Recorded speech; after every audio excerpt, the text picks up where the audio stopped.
Welcome to the Lantern Postgame Show. I'm your host, Megan Husslein, alongside Nick Molica.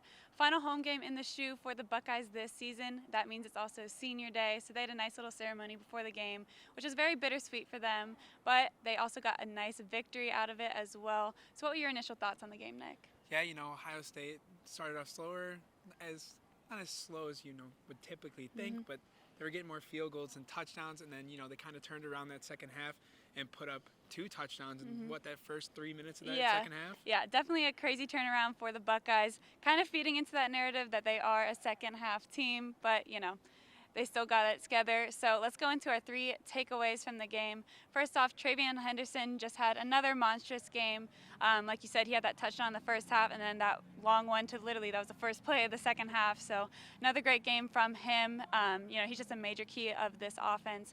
Second, the defense. I mean, they only allowed 3 points, and that came in the last few minutes of the fourth quarter. So they just had a phenomenal game. They had a strip sack and a recovery, and then they also had a pick to go along with it. So definitely a great game for this defense.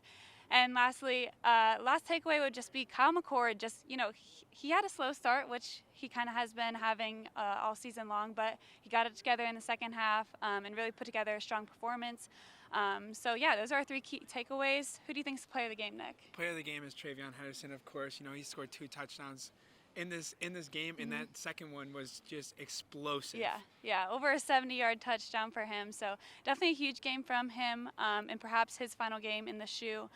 You went to the Ryan Day press conference. Did you hear any major quotes from him? Yeah, Ryan Day talked about battling with Tommy Eichenberg on the sideline because he did not allow Eichenberg to play tonight. Right. And so they were arguing a lot, and Ryan Day said it almost turned into a wrestling match. We'll get Tommy back for next week. Tommy was ready to play in this one, and I had to pull him back, and it was almost a fist fight, but I won. Well, I'm glad it did not turn into a wrestling match between Ryan Day and Tommy Eichenberg. Just keeping him healthy for next week's game in Ann Arbor for the game, which the Buckeye defense will definitely want him for. So thank you for following the Lantern all day long today. Make sure you follow us for coverage leading up to the rivalry game.